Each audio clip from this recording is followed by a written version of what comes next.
ನಮಸ್ತೆ ಕನ್ನಡಿಗರೇ, ನಾನು ನಿಮ್ಮ ಮೈಸೂರು ಲೋಕೇಶ್. ಊಟಿದು ಒಂದು ಮಿನಿ ಬೋಟ್ ಹೌಸ್ ತೋರಿಸ್ತೀನಿ, ಹಾಗೆ ನೋಡ್ಕೊಂಬನ್ನಿ. ಮೇಯ್ನ್ ಬೋಟ್ ಹೌಸ್ ಏನಿದೆ ಅದು ಬ್ಯಾಕ್ ಸೈಡ್ ಬರುತ್ತಿದ್ದು. ಈಗೆಲ್ಲ ಅಲ್ಲಿ ಸಕ್ಕ ಡ್ಯಾಮೇಜ್ ಮಾಡಿರುವಂಥ ಬೋಟ್ಗಳೇ ಹಾಕ್ಬಿಟ್ಟಿದ್ದಾರೆ. ಅಷ್ಟು ಚಲಾವಣೆಯಲ್ಲಿ ಇಲ್ಲ, ಎಲ್ಲ ಡ್ಯಾಮೇಜ್ ಆಗಿರೋದೆಲ್ಲ ಈ ಕಡೆ ಮೂಲೆಯಲ್ಲಿ ತಂದೆಲ್ಲ ಸುರಿದ್ಬಿಟ್ಟಿದ್ದಾರೆ.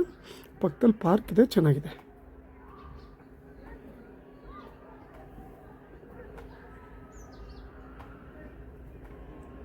ನೋಡಿ, ಬೋಟೆಲ್ಲ ಹೊಡೆದೋಗಿದೆ, ಹಾಗೆ ಹಾಕಿದ್ದಾರೆ ನೀರಲ್ಲಿ. ಇದು ಪಾರ್ಕ್ ಇದೆ, ಇದು ಪಕ್ಕದಲ್ಲಿ ಪಾರ್ಕ್ ಇದೆ. ನೀವೇನು ಊಟಿಗೆ ಬಂದರೆ ಕರ್ನಾಟಕ ಗಾರ್ಡನ್ ನೋಡೋಕೆ ಬರ್ತೀರಲ್ಲ, ಅದ್ರಿಗಿಂತ ಮುಂಚೆನೇ ಅದು ಸ್ವಲ್ಪ ಬ್ಯಾಕ್ ಸೈಡಲ್ಲಿ ಸಿಗತ್ತಿದ್ದು. ಹಾಗೆ ನಿಂತ್ಕೊಂಡು ಒಂದು ವಿಸಿಟ್ ಮಾಡ್ಬೋದು. ಮಳೆ ಬರ್ತಾ ಇದೆ,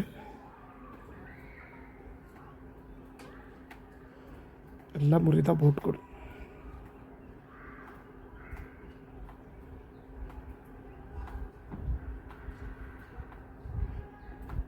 ಅಲ್ಲಿ ಹಿಂದೆ ಏನು ಬಿಲ್ಡಿಂಗ್ ಕಾಣ್ತಿದೆ ಅದೆಲ್ಲ ಟೂರಿಸ್ಟ್ಗದು.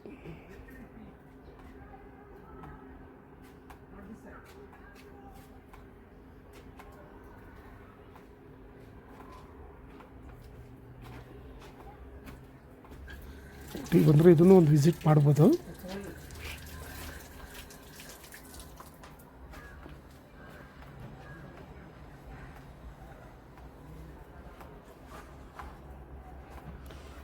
ಊಟಿ ಬೋಟ್ ಹೌಸ್ ಏನಿದೆ, ನೀರು ಕೊನೆವರೆಗೂ ಇಲ್ಲಿವರೆಗೂ ಬರುತ್ತೆ. ಈಗ ಮಳೆ ಬಂದಿದ್ದಕ್ಕೆ ನೀರು ತುಂಬಿಟ್ಟಿದೆ.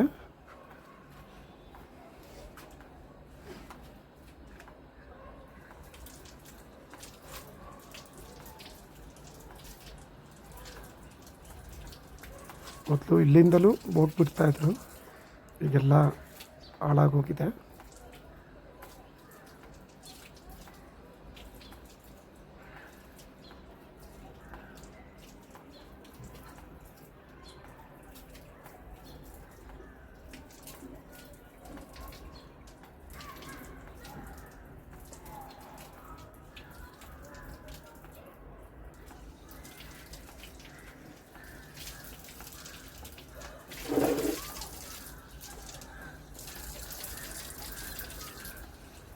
ಓಕೆ, ನಮಸ್ತೆ ಕನ್ನಡಿಗರೇ. ಬಂದರೆ